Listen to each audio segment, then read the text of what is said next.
Morning, children. Okay.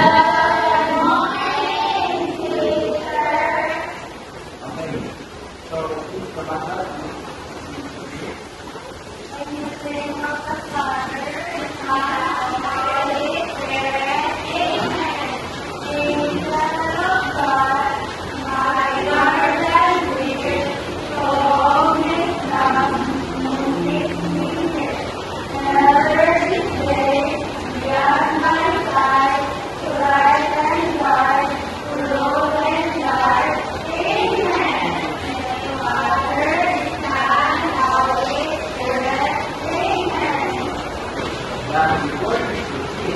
Let's start with Joy and Diver. Okay, so who knows here the baby shark? You don't know the baby shark? You should learn and sing with me. Okay? Okay, so 3, 2, 1, go. Baby shark, baby shark,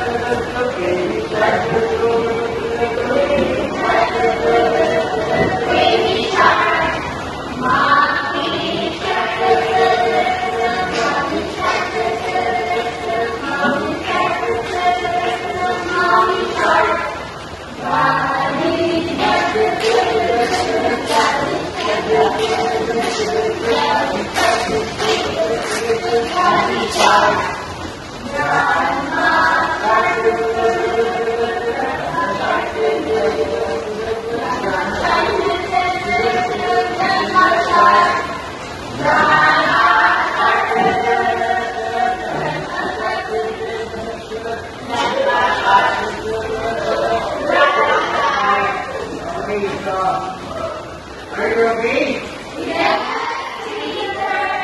Okay, so before you sit down, children, please pick up your cards, blow your shirt, and your shirt.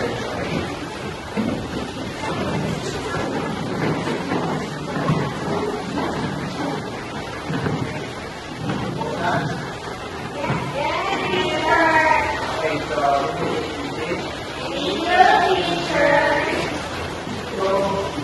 now, before I start my lesson, I want to say my one and only rule. Okay?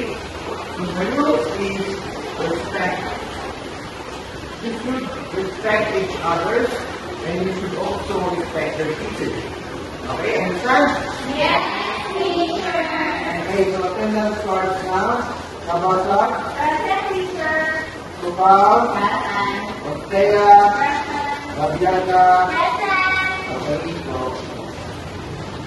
so class, before we proceed to our lesson, let us first review our previous topic. What is our previous topic? We already forgot our topic, class. Our previous topic is Roman. Okay, very good. So, I will draw a number and you'll tell me what is it, okay? Roman numeral.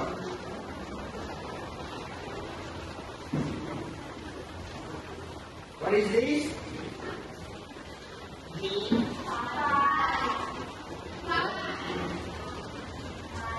What is the answer? Okay, very good. Children, this is the number 5. Okay? Okay, so another example. This is very simple, okay? What number is this?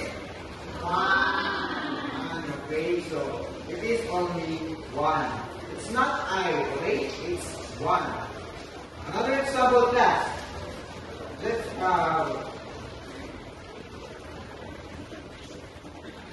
this. 10. This is 10. Okay? Again. What number is this? 1. This? 1. And then this? 10. Okay, very good. So, we got the Roman numeral. So, before we proceed, class, let's have first a let's first think about something interesting. Okay? So, for example, Tokao has 5 candies, and then Kabasan has 8 candies. Who has more candy? Yes, because she has 8 candies. Okay. Then one thing, Kabasan has 3 candies, and then Tokao has 5. Who has less now? Yes, because Kabasan has 3, and 3 is less or smaller than 5. Okay, so what about Tokao and Kabasan has 5 candy? It means, class, that they have the exact same number. Correct? So, welcome to our math adventure class. Today, we will learn about being a numbering detective. So to do that, we will compare numbers and values. So how are we going to do that, class? How are we going to be number detectives now? So when we compare numbers, we always look which is bigger, which is less, and then which is equal or have the same exact number. Okay, so we have 3 signs, class, on comparing numbers. We will use the baby shark or the shark mouth. We are going to compare it to the alligators now. Who knows alligators now? Who knows alligators?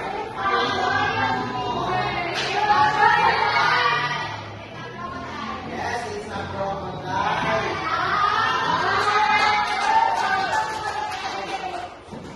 So class, you always see the crocodiles that always open for like this, right? But it seems like it's always hungry and want to eat the bigger foods. Okay, so the first sign, class, are this. Is greater than. So how can you please read? Greater than. Okay. Greater than. When greater than, class, it always want to eat the bigger number. Okay, remember that? When you say greater than, it always want to eat the big number. Okay. Second sign, class, is. Wait, before I forgot, class. Sorry. Remember this. If you say greater than, it points to the small number. And we always start from the left number. For example, class, like this. Let's see.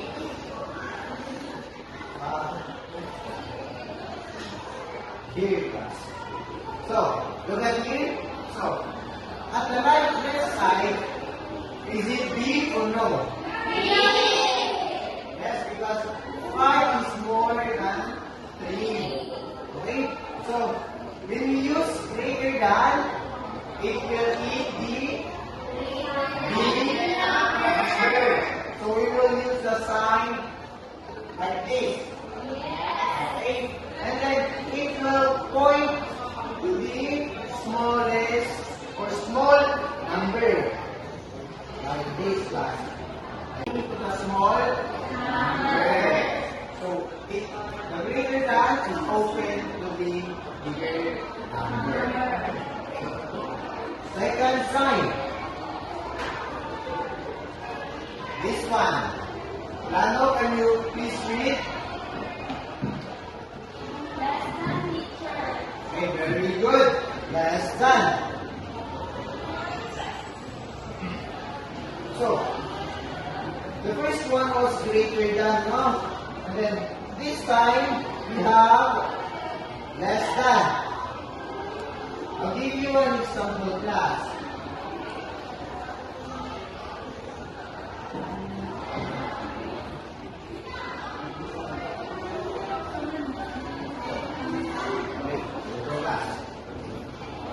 Here now.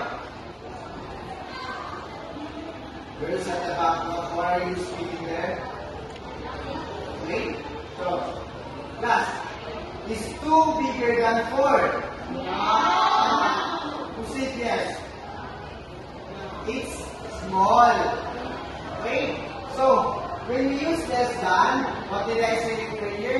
The point will point to the small number. Or the mouth of the crocodile will eat the bigger number. Okay. Last sign class. We have this. Teacher, baba, teacher. Okay. So, please, class, I will read it to you. This sign is equal, or means we have the same numbers. Okay, so let's do it. An action. Let's do an action for those 3 signs, class. Okay, first we have, Greater and second, and the last one. Okay. So, can I have this one again? Let's have another example, and I want someone to answer it voluntarily. Okay. So, we have a question here, class. Here, in this number class, you will find where is the bigger number. Okay? And then, who is willing to answer? Do you want me to call on you? Okay. So now, please. Okay. You should write it. Put this sign. Bigger number, teacher. Yes. So class, do you agree the answer of Tokao? Yes. Are you sure? Yes. Okay. So why did Tokao use this sign? Yes,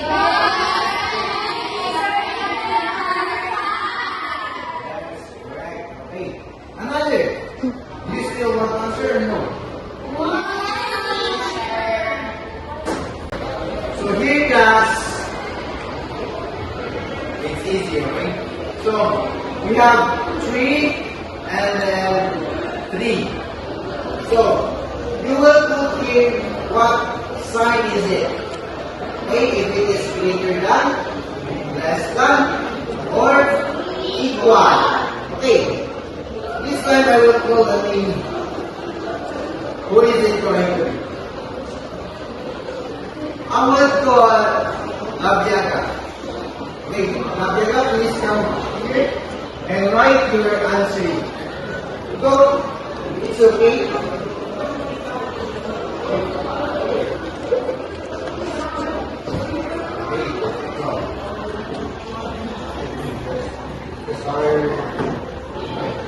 Here class, Nabyaga answered equal.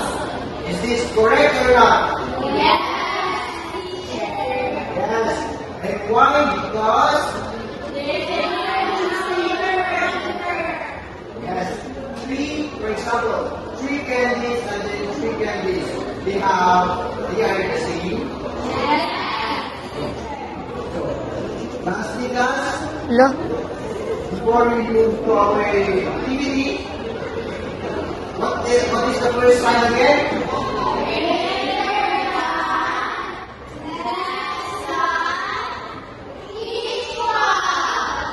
Okay, so let's move class to our activity. So you will be divided into 2 groups. Okay? So I will pick your group, okay? So now you will be group 1.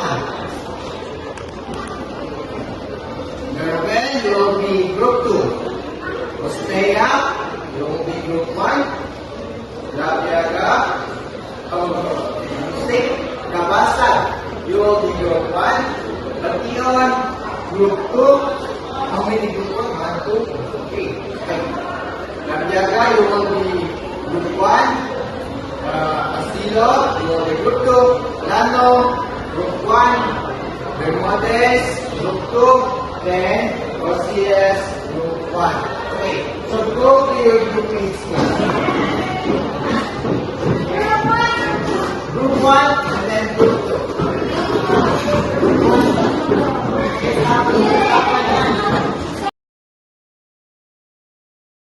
Instruction class. You will choose one participant to answer the question. Okay? And then you will use your arms to form a greater than, less than, and equal sign. Understand? Yes, teacher. Okay. So, to do that, I will give a number and then you will answer. So, how do you choose who's going to participate? No, teacher. Yes, and then Nabasag. Okay. So, here's the question class. Nabasag has 5 candies. And then Basiles has 10 candies. But the crocodiles want to eat the bigger candies who has more candies. Is that your final answer? So before that. So what sign is that? Less than teacher. What about you? Teacher. Okay, so another participant. Another one.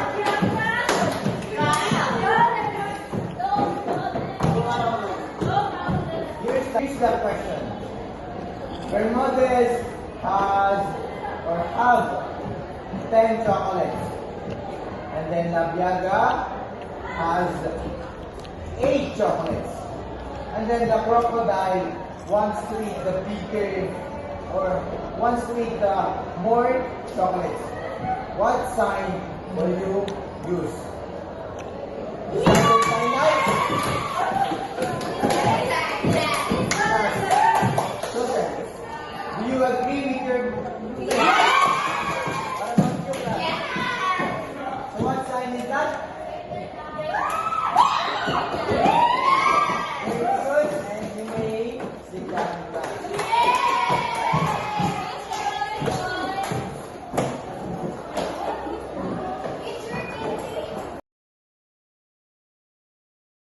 Since you have understand our lessons, please get one piece of paper for our activity.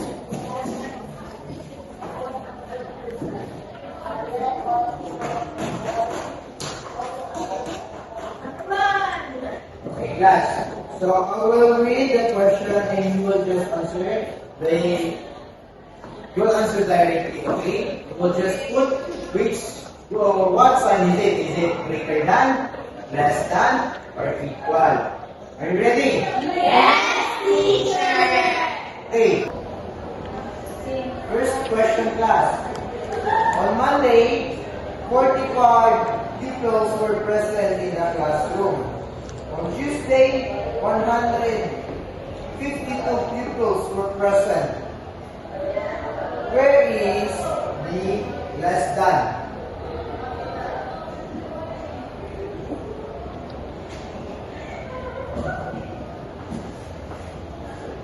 Okay, next question. A farmer harvested 230 corn cobs in the morning, and then he harvested 215 corn cobs in the afternoon. Where is greater than?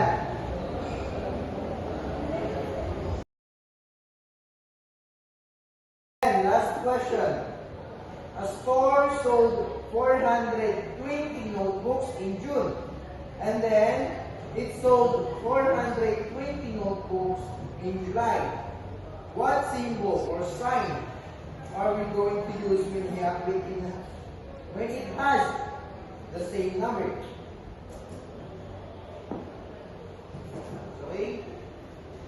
you're all done, pass it in the front.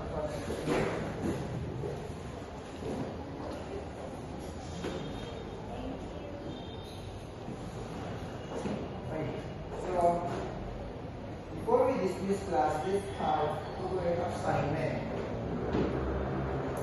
Okay. This, you will write this to your assignment notebook, okay? Go ahead and copy.